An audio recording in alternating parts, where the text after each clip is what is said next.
importância a gente vai tentar desnudar um pouco aqui na nossa conversa. Pois é, vamos lá, né?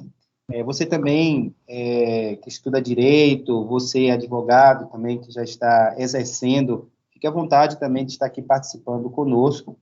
Eu vou passar aqui a palavra para o Volney, vou reservar minha pergunta para bem depois, para bem no finalzinho, para que vocês possam ter prioridade.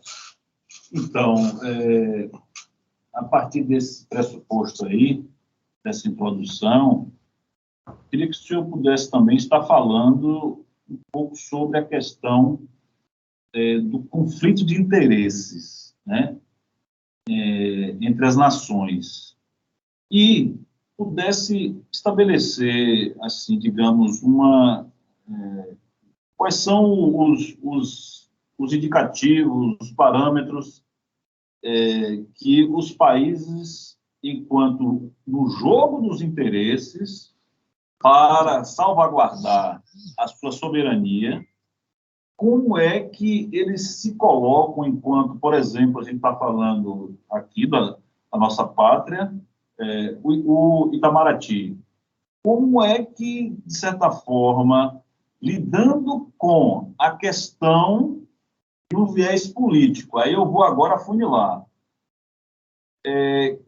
como é que o Itamaraty, hoje nós temos um governo de direita, tá? Como é que esse governo de direita, por assim dizer, faz frente ou estabelece relações com nações que têm uma ideologia de esquerda, por assim dizer?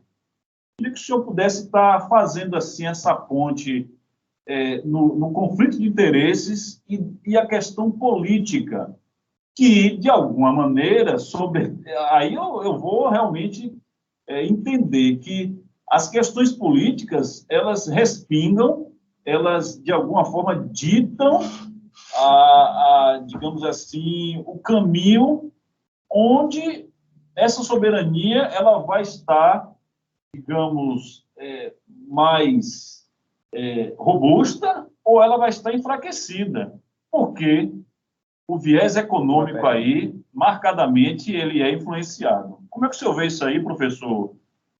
Por favor. Antes de mais nada, a gente tem que fazer uma primeira distinção aqui, que existe o governo e existe o Estado. O Estado, ele tende a se perpetuar ao longo do tempo. E para tanto, haverão governos nesse Estado que serão classificados de direita, classificados de esquerda. A nível diplomático, não se deve, à primeira vista, fazer uma distinção sobre da preferência para um país que seja de direita, da preferência ao país que seja de esquerda, porque impera um trato no âmbito internacional que parte do pragmatismo, ou seja, a prudência é sempre importante, né? Minha avó sempre dizia que prudência e caldo de galinha não fazem mal a ninguém. Então, desse sentido, verdade.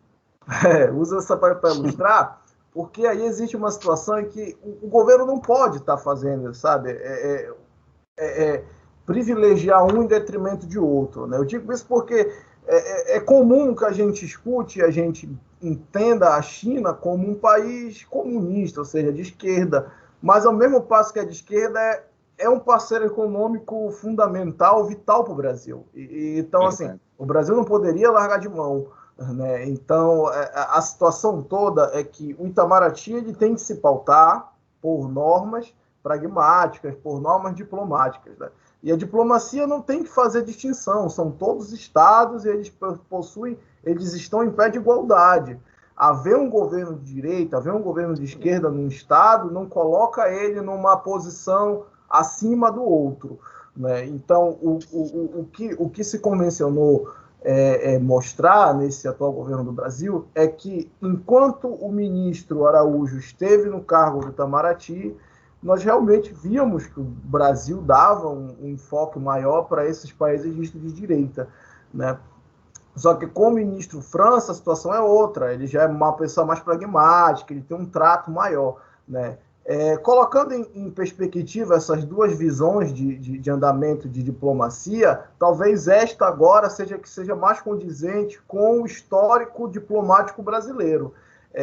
O Brasil, se nós formos pensar a história diplomática do Brasil, dessa nova república para cá, ou seja, de 30 para cá, a gente vai ver que o Brasil, há momentos em que ele se aproxima dos Estados Unidos, há momentos que ele se afasta, mas o Brasil precisa manter essa independência, precisa manter esse pragmatismo, porque o Brasil vai vender para o país de direita e para o país de esquerda, né? O dinheiro que entra do país de direita é o mesmo dinheiro que entra do país de esquerda. Então, respondendo assim ao caro colega, essa questão mais ideológica da política, ela é tida à parte, né? Porque no âmbito diplomático ela não tem de ser levada adiante, né? Pelo bem do trato político da coisa, né? A diplomacia é um jogo de interesse, então, quando nós falamos de jogo de interesse, como você bem colocou, os estados querem reduzir suas perdas e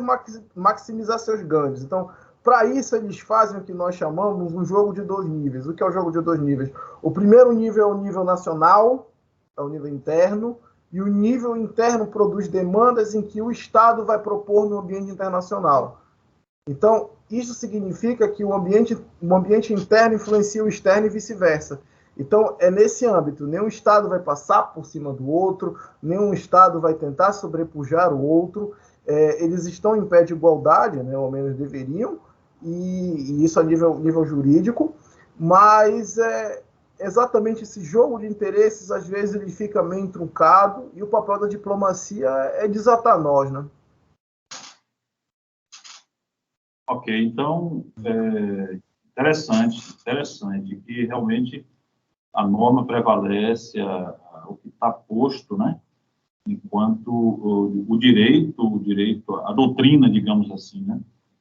Temos aí, Eliomar, um questionamento aí da Andréia, é isso? É isso mesmo, né? A Andréia, que é bibliotecária, ela faz a seguinte pergunta: qual a diferença entre direito internacional público e direito internacional privado? Boa pergunta, hein, Vitor? Eu tinha respondido um pouco essa pergunta no início, mas eu volto aí para responder a pergunta da colega. Direito internacional público vai lidar com a questão de estados, organizações internacionais, tratados, como eles funcionam, o que precisam para entrar em vigor, o que precisa para um país sair de um tratado, como vai funcionar a votação de uma organização internacional. E o direito internacional privado vai tratar a respeito de o dever de cidadãos de um país e outro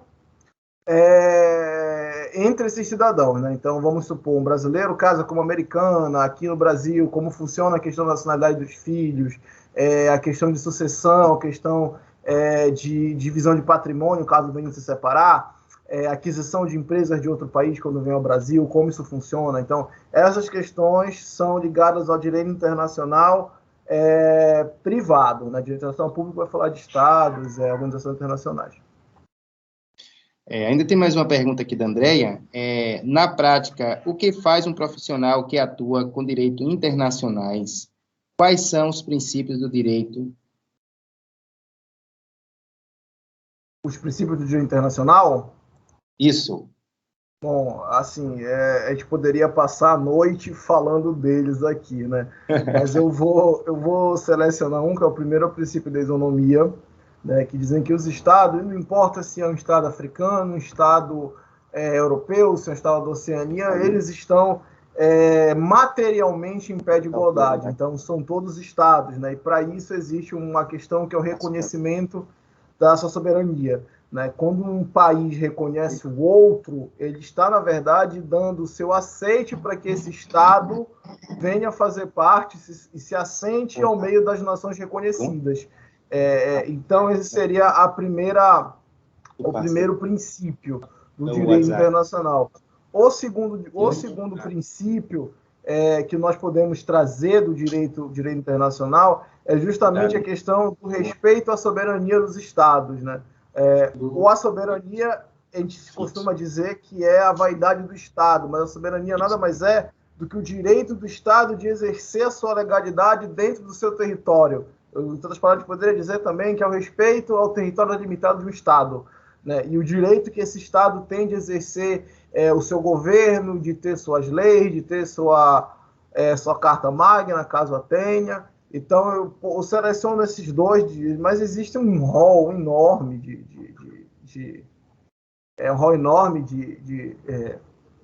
fundamentos do direito internacional, de princípios do direito internacional, né? Essa é uma conversa muito longa, mas para esclarecer aí a pergunta do nosso amigo aí, eu selecionei esses dois. Ok. Eu vou pegar, então, um gancho aí de um fato ocorrido por esses dias aí no Rio de Janeiro, né?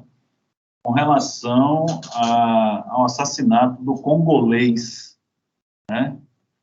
E, realmente, ele foi morto aí, a pauladas, no Rio de Janeiro.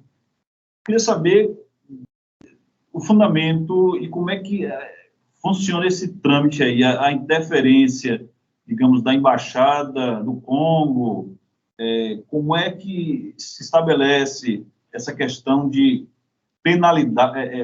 penalizar os infratores, entendeu? Os criminosos.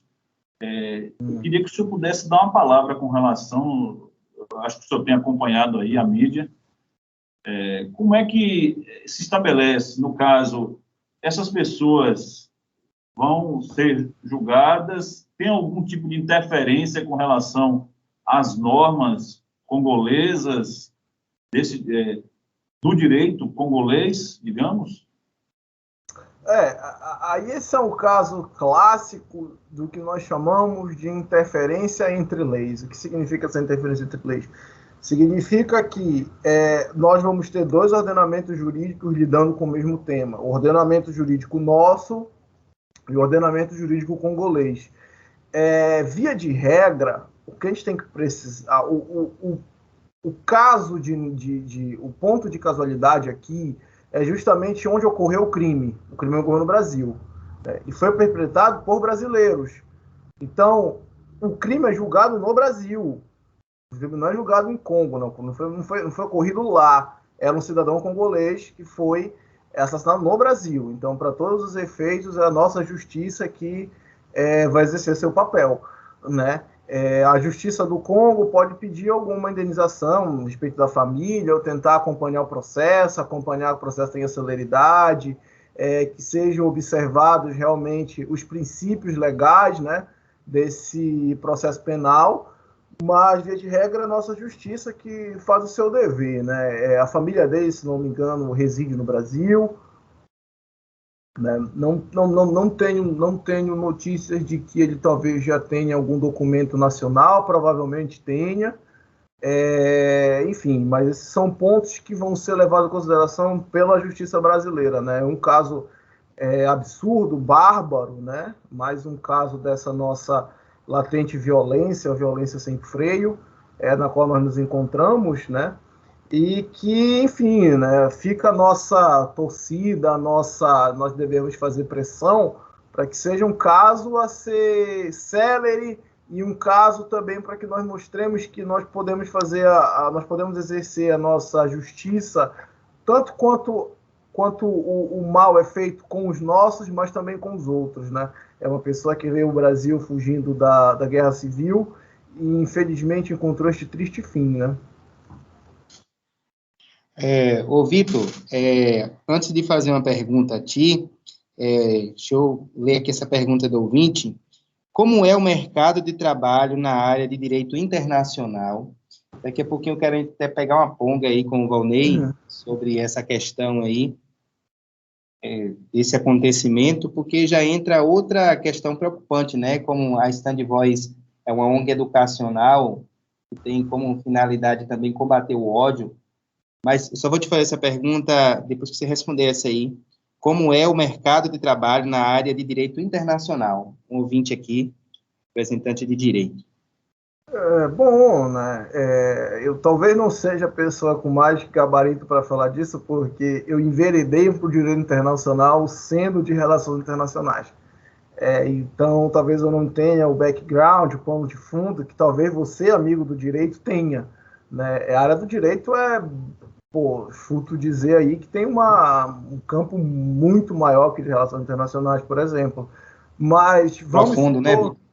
mas vamos supor que você enverede para o campo de direito internacional privado. Hoje em dia, existem muitas empresas que fazem assessoramento jurídico no sentido de ajudar pessoas a obter uma nacionalidade europeia. Vamos supor, eu acho que muitos dos nossos amigos aí que nos ouvem talvez tenham tido um parente português aí e possa estar indo atrás para tirar o passaporte europeu, né? Então, tem assessoria jurídica hoje especializada nisso, né?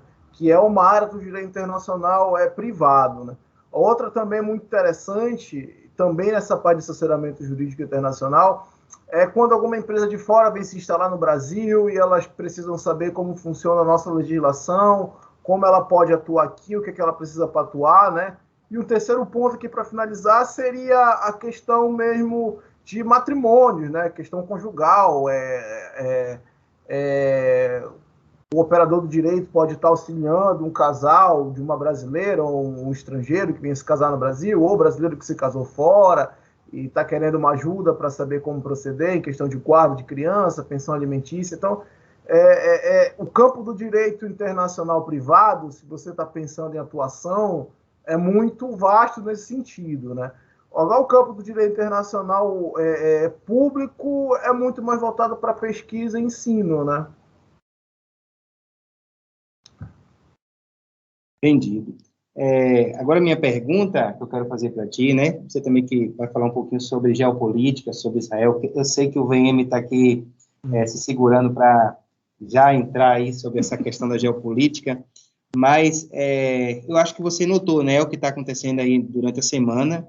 Eu creio que você não só notou, né, mas eu creio que vocês também estão em atividade, educando pessoas e trazendo a verdade sobre a questão do aumento da apologia ao antissemitismo no Brasil, né? Infelizmente, ali o monarca, eu não conhecia, eu confesso que eu não conhecia. Vim conhecer depois de toda a polêmica que foi levantada e, lógico, né, a reação não só da comunidade judaica, mas de todos. Me diga uma coisa, você acha que o neonazismo está crescendo no Brasil em um ritmo acelerado, Vitor? E o que pode se fazer, duas perguntas ao mesmo tempo, para frear isso aí, além do que vocês já fazem, né, a educação? Respondendo a sua pergunta, que eu acho que é de uma urgência gritante, eu não só penso que o nazismo e apologias a grupos neonazistas vem crescendo no Brasil, mas é um dado científico, né? O número de células neonazistas no Brasil vem se multiplicando exponencialmente, e talvez a gente não tenha ainda meios legais de combater isso efetivamente, sabe? Às vezes eu penso que o brasileiro ainda não se tocou muito bem, que existe a liberdade de expressão, mas também existe acho que não é revés a palavra, mas existe o outro lado da moeda quando você omite sua opinião, né? Então, é uma via de mão dupla, né? E talvez a liberdade de expressão não é um salvo-conduto para você falar o que quiser, da forma que quiser, né? Concordo. Então, assim, aí eu tenho visto isso. Essa semana foi uma semana, eu digo que foi uma semana de muito aprendizado, mas também uma semana de reflexão, uma semana para nós tirarmos um tempo para ficarmos pasmos. E eu digo pasmo no sentido de perplexo da palavra, porque... É pouco ainda, né? A descrever. Então, foi assim, a partir do momento que você tem uma pessoa no ambiente público, e aqui nós estamos conversando com várias pessoas de diversos locais, diversas ideologias políticas, de áreas de trabalho, enfim, o que é maravilhoso, mas isso também nos coloca numa posição de muita responsabilidade do que nós vamos fazer, né? Eu, enquanto educador, penso que o nosso grande trabalho é justamente nós modificarmos a realidade. A educação tem essa, eu digo que é a maior tecnologia do mundo, que nós promovemos a mudança real. A Stand Trust acredita piamente que a educação é o caminho para a paz. Então, quando nós educamos, nós estamos, na verdade, propondo uma mudança de realidade. Nós queremos mudar a narrativa, nós queremos mudar a situação do jogo. Então, eu penso também que a educação é o principal para que nós façamos isso, mas também que seja uma educação que mostre para o cidadão que o que ele fala tem limite. E aí eu não me reporto tão só e somente à comunidade judaica, mas tantas outras comunidades que são subjugadas, que são menosprezadas, que sofrem essa invisibilização, porque, afinal de contas, o que a gente tem que entender é que quando uma pessoa faz apologia a algo tão terrível, a algo tão nefasto como o nazismo, na verdade ela está querendo apagar a existência de outras pessoas. E a existência, o direito à existência é o direito mais básico, é o direito mais fundamental, é o direito chão de fábrica que um cidadão deve ter. Então, a partir do momento em que eu emito uma opinião que vai ao encontro de uma ideologia que quer extirpar um grupo, uma minoria, eu estou cometendo uma atrocidade sem tamanho. Então, eu acredito que quando a gente educa, e a educação é uma via aberta, são veias abertas, a educação é assim. Então, a educação cumpre esse papel. Mas, às vezes, eu penso, talvez, que não só a educação seja, mas também que nós punamos exemplarmente as pessoas que se valem disso. Porque, quando a gente pensa que liberdade de expressão é um salvo-conduto, a gente está dando um cheque em branco na mão de pessoas nefastas e que realmente, né, encontram um público. E assim, o que é o maior de nós trabalharmos com educação, trabalharmos com informação, é que nós não sabemos a quem ela vai chegar. Por um lado, isso é maravilhoso. Por outro, uma pessoa emite uma opinião como aquela do Monark, mas pode ser que um fulano lá ache maravilhoso e ele já passe por outros amigos e comecem a divulgar coisas dessa linha, né, que divulguem essa terrível ideologia política, ideologia social. Enfim, né, nós estamos falando do Brasil, um país miscigenado. Não entro no método, não acredito que existe democracia racial no Brasil, não acredito de forma nenhuma nisso. Então, um país com 400 anos de escravidão na costa, com pobreza altíssima, com um desemprego tão alto como o nosso, eu imagino que nós devêssemos estar discutindo temas muito mais urgentes do que algo que a gente já deveria ter varrido no nosso convívio social, que é justamente a propagação dessas ideias nefastas.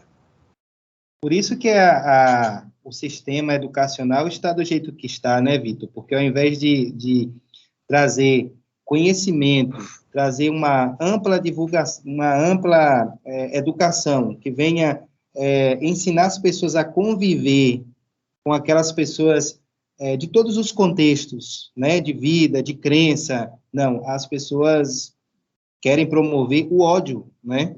Quer promover o ódio, e isso fica difícil. Isso, para mim, que afunda mais ainda o país, né? Não sei se você pensa assim, mas só pegando uma ponga aí no que você falou, tem tanta coisa, tem tanta pauta assim para a gente abordar, logo, né, a pessoa perder tempo. Exatamente. Exatamente. Mas é assim, como a gente já estava conversando aqui antes, a gente acredita que a educação é um meio, o nosso diretor executivo, André Lart, esteve presente no Flow Podcast, inclusive convido os nossos amigos ouvintes aí. Jogou duro lá. Procurem no YouTube, nas redes sociais do Flow Podcast. Eu dei uma olhadinha hoje mais cedo, já estava batendo 1,5 milhão de visualizações, então... eu gostei da forma que ele fez, né? Educou, levou um livro lá, eu achei bacana aquilo que ele fez, um exemplo assim, mesmo. O que eu acho mais primordial disso tudo foi o fato de ter ido lá, expor os seus pontos e educar, né? O que eu acho o melhor é trazer a paz pela educação. Eu acho que o amigo ouvinte, quando tirar um tempo para ouvir lá essa conversa com o nosso diretor executivo, André Last, vocês vão entender realmente, vão ter o sentimento do que é realmente trazer a paz através da educação. Vocês vão gostar muito. Pois é, o André que esteve aqui conosco, né? Muitos ouvintes aqui lembram, em 2018, ali na MIP, Associação de Liderança Evangélica, e também esteve na Unifacs e Uninasal em 2019. O pessoal gostou demais das palestras. Uma das foi sobre Oriente Médio, né? O conflito entre palestinos e israelenses. Uhum. Nós temos aí também, né, a questão da OTAN, Vitor, e a Rússia, nessa enorme tensão. Eu vou fazer logo a minha pergunta direta, eu sei que o Volney também tem a dele, mas você acha que vai ter um conflito ali entre a OTAN e a Rússia? Eu creio que muitos ouvintes aqui gostariam de saber essa mesma resposta sua aí. Bom, né? Agora a gente chegou na parte da geopolítica. Deixei, né, o melhor para o final, né? Todos os temas são bons, mas o da atualidade... né? A gente tem que vender o nosso peixe aqui, né? Afinal de contas, a área das relações internacionais é isso, né? Mas, bom, chegar lá, né? Na stand. A turma boa que me ouve, o que acontece é o seguinte,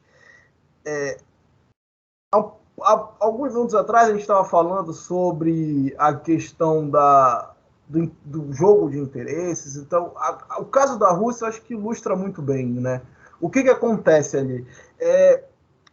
Porque aqui o rádio ele promove coisas maravilhosas, como a gente chegar em tantos lugares em tempo real, mas assim, aqui eu gostaria de estar mostrando um mapa para vocês, mas essa parte do leste europeu, se nós olharmos ali a Rússia, a gente vai observar a Ucrânia ali embaixo, que a Ucrânia é como se fosse uma porta de entrada da Europa para a Rússia e é uma porta de entrada da Rússia para a Europa.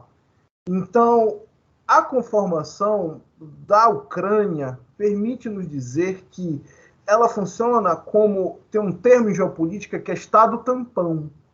O que significa o Estado tampão? Como se fosse um bloqueio para que os outros estados não tivessem acesso a um terceiro estado poderoso, no caso a Rússia. Então, a história da Rússia e da Ucrânia, elas se entrelaçam, se separam, mas elas estão sempre próximas uma da outra, né? A história vai começar ali no século IX, enquanto que se deu ali o início dos povos bielorrussos, russos e ucranianos, né? A Ucrânia também foi um dos países da União Soviética. E uma parte da Rússia tem ainda uma influência muito grande na Ucrânia. Por quê? Os ucranianos, devido a essa história muito próxima da Rússia, alguns ainda se sentem mais russos que ucranianos. E aí a gente tem que entender também o que é a OTAN. A OTAN é a Organização do Tratado do Atlântico Norte. Na verdade, ela é uma organização internacional de cunho militar, de apoio militar, de defesa. Então, ela surge como uma resposta, ainda no âmbito da Guerra Fria, ao Pacto de Varsóvia, que prometia fazer a mesma coisa da OTAN, só que num ambiente sob o guarda-chuva da União Soviética. Então, o que acontece? Com o esfarelamento da União Soviética, a Rússia passou por um momento de instabilidade muito grande.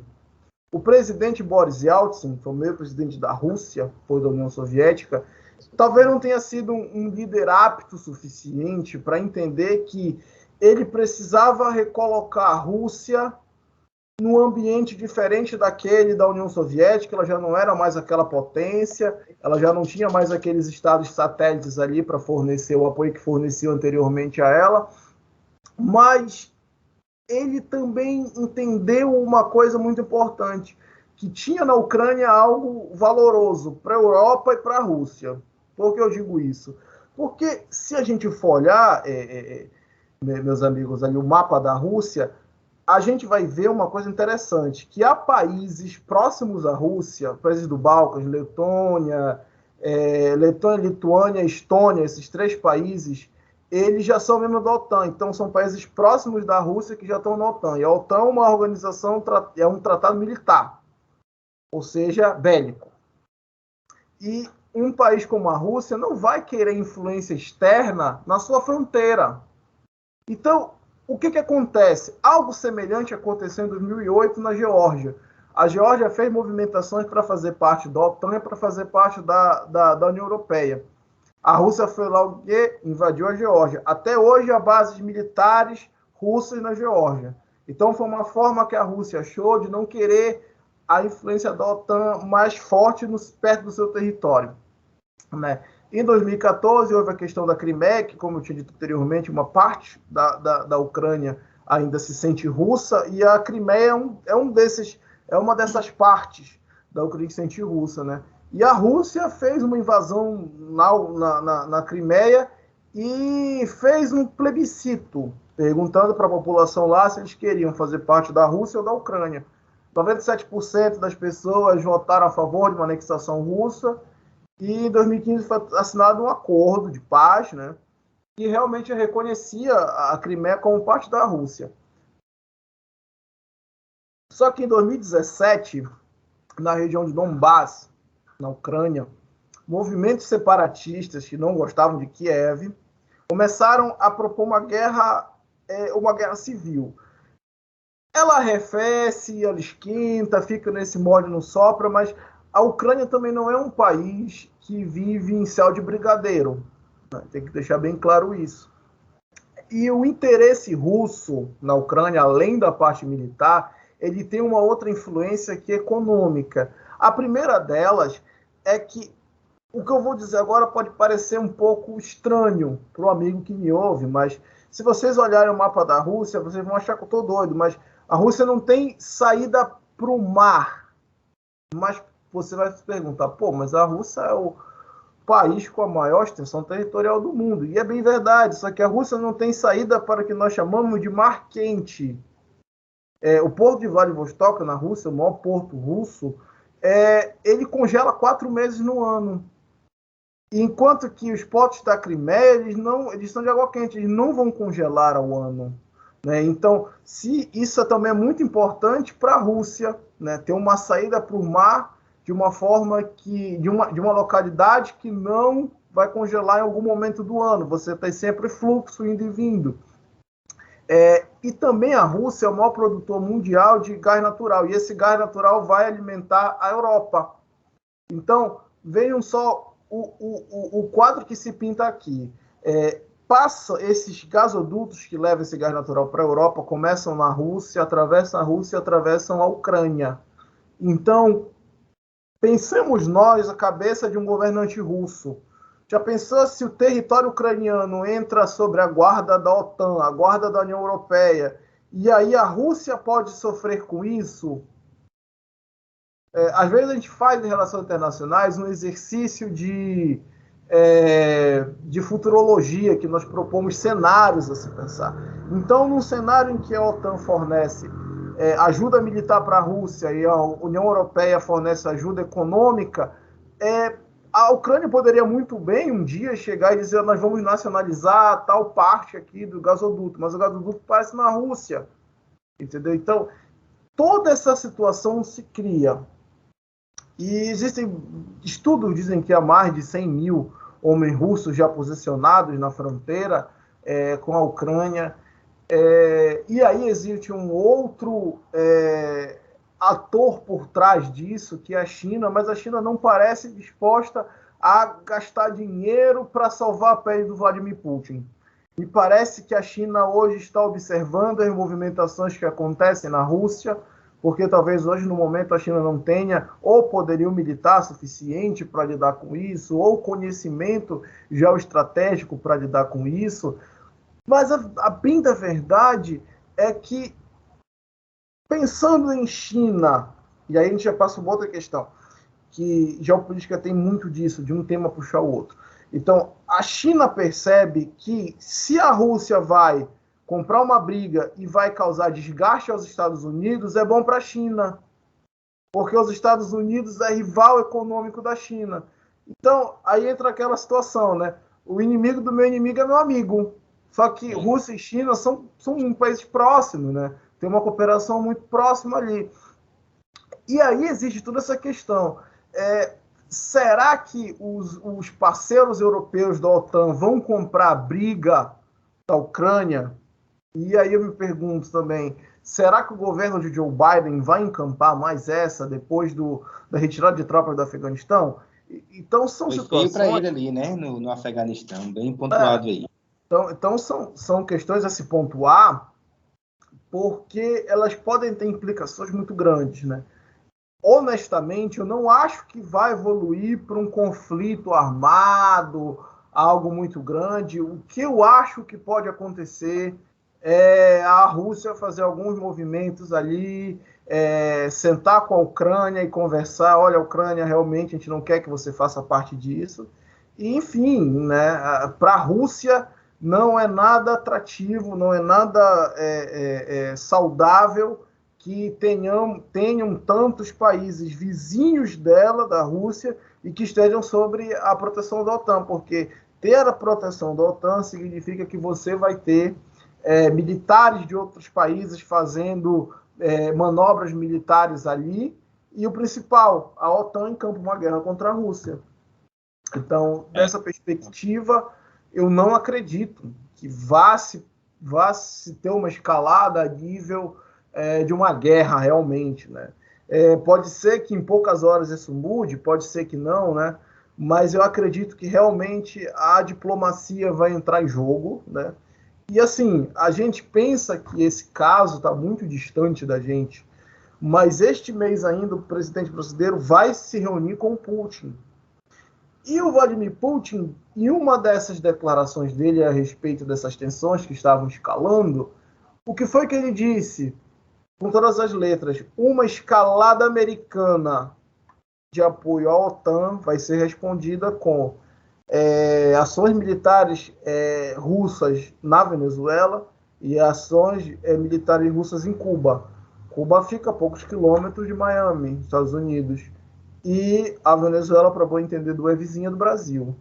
Então, pense em você que algo que está acontecendo longe pode respingar entre nós, né? Parece surreal, eu também acho que seja surreal, mas essa é uma questão de diplomacia, né? E por fim, só finalizando um pouco essa fala um pouco extensa, o que acontece no caso do Brasil, né? O Brasil fica dividido entre dois mundos, porque o que será que existe de tão bom para conversar com a Rússia nesse momento? E, por outro lado, os Estados Unidos querem que o Brasil, ao se reunir com a Rússia, sejam vocais a ser contra essas movimentações russas.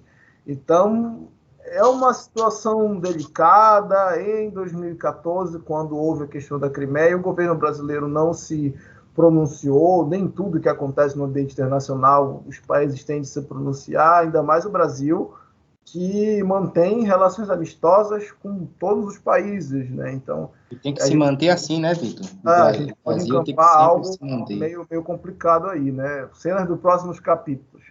É verdade. Que aula, viu? Nós tivemos aqui. E nós vamos ter a segunda parte ainda, né, pessoal? Hoje, o aplicativo não está funcionando, então, grande parte do nosso público poderia estar aqui, vai poder ver na internet depois, né? E o Vitor vai voltar aqui depois, porque agora é apenas uma introdução, né, dessa aula de geopolítica aí. O negócio é encontrar a agenda com ele, mas eu creio que ele já está reservando lá, porque eu já conversei com ele em off. Mas ainda tem sobre Israel ainda, né, que a gente vai falar em uma outra ocasião, mas eu quero agora deixar o especial agora, né, nós temos aí ainda 5 minutos para o final do nosso programa, e eu queria que o Vitor falasse mais sobre os trabalhos da Stand Voice, que Feira, né, uma parte já conheceu, como eu falei aqui, André teve em 2018, 2019, além do grande apoio que tem do público evangélico, inclusive quero mandar um alô para toda a associação de pastores que representa esse público, e do próprio público também, né?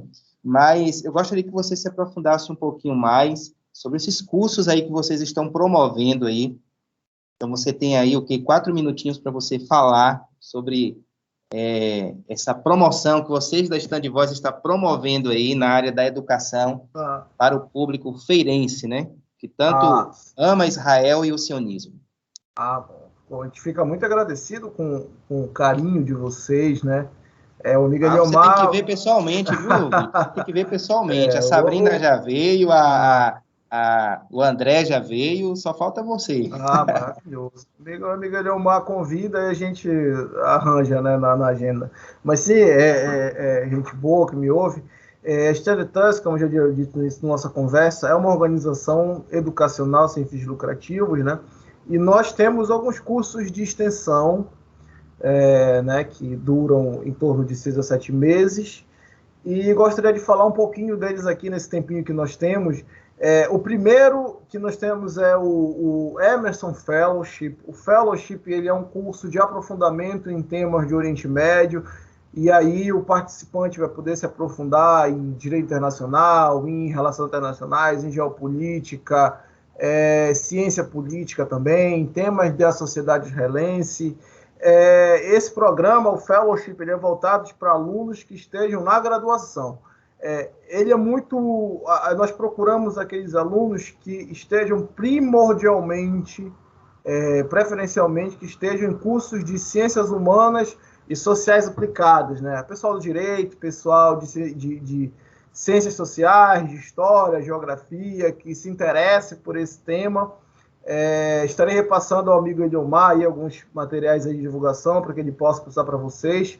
O outro que nós temos é o Mastership.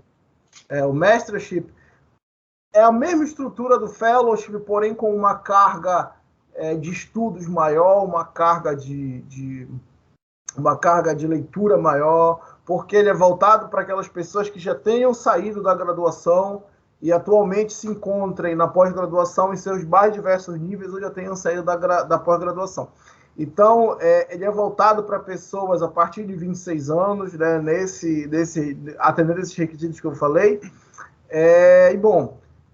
A gente também está com outro projeto que é o Internship, né? O Internship já é voltado para aqueles alunos que estejam na parte ali do ensino médio, né? E tem esse desejo de aprender mais sobre Israel, aprender mais sobre o Oriente Médio. Nós também temos, em parceria esse ano, o Laboratório de Estudos do Oriente Médio, o Leon, né, que nós iremos promover esse ano vários cursos de curta duração. Olha aí, pessoal. Iremos promover também palestras. Vou encaminhar ao amigo Eliomar, bem brevemente, aí, os nossos materiais promocionais aí para vocês, para apreciação de vocês. O melhor de tudo é que é gratuito, né? O melhor disso daqui é gratuito. E vocês vão ter a oportunidade de participar de um projeto de extensão universitária maravilhoso. Vocês vão ter aulas com professores extremamente gabaritados, como o professor Samuel Feldberg, professor Guilherme Casarões, professor Denise Rasbani, ou professor André Larte também. No Fellowship, este que vos fala também vai estar presente ministrando aulas. Mas, bom, galera, é um prazer enorme, viu? O Miguel Leomar, vocês todos aí, gente boa que me ouve, que tirou um pouquinho de sua atenção para me ouvir. Quero agradecer profundamente, viu? O amigo aqui que queira também entrar em contato comigo, estou aberto, adoro receber esse contato. Parcerias, o Miguel Leomar falou que já tem instituições de ensino superior interessadas, é sempre um prazer a gente promover cursos com vocês, viu? Meu e-mail é universidades@standwithus.com. Stand with us, S-T-A-N-D, with W-I-T-H, us.com. Universidades@standwithus.com. Minha caixa de e-mails, é um prazer enorme falar com todos vocês aí. Amigo Eliomar, a outra oportunidade, você tem preferência na minha agenda. Muito obrigado, galera. Com certeza. Você é bem-vindo, como eu falei, não só você, mas toda a equipe da Stand Voice, né? Uma equipe que cada vez mais me alegra porque está, além de fazendo um excelente trabalho, está crescendo muito e muito mesmo. Aqui vocês não têm ideia, Vitor, o quanto o trabalho de vocês contribuiu para uma melhor compreensão do conflito no Oriente Médio. Inclusive, depois desse conflito aí que houve, né, entre Israel e o Hamas, aquela organização terrorista, pessoas que tinham visões totalmente distorcidas de Israel, através dos vídeos que vocês compartilharam, a gente mandou, e o pessoal estava compartilhando no centro da cidade, eu não sabia. E pessoas mudaram de opinião, né, porque passou a ver o conflito de outra forma. Então, eu quero agradecer pela sua presença, e não vai ficar nessa. Vamos falar sobre Israel numa outra ocasião, quem sabe. Vamos estar anunciando aqui, em breve, a sua vinda e também a sua participação aqui no programa. Vitor, foi muito bom estar com você. Sua saudação final. Bom, gente boa aí que me ouviu, muito obrigado pela atenção de vocês. Para nós trabalhamos com educação, e um espaço desse aí, como o amigo Eliomar abriu para a gente, é tido como uma oportunidade ímpar, né? Uma conversa legal, uma conversa aberta, uma conversa franca. Então, assim, quero mandar um abraço fraternal aí para vocês todos. E, enfim, né? Estou muito agradecido. E, enfim, em nome da Stand Trans Brasil, quero agradecer a todos vocês aí da Rádio Cidade, essa galera maravilhosa de Feira de Santana, a todos vocês aí que estiveram comigo, estiveram conosco. Um abração, galera. Até a próxima. Abração, shalom.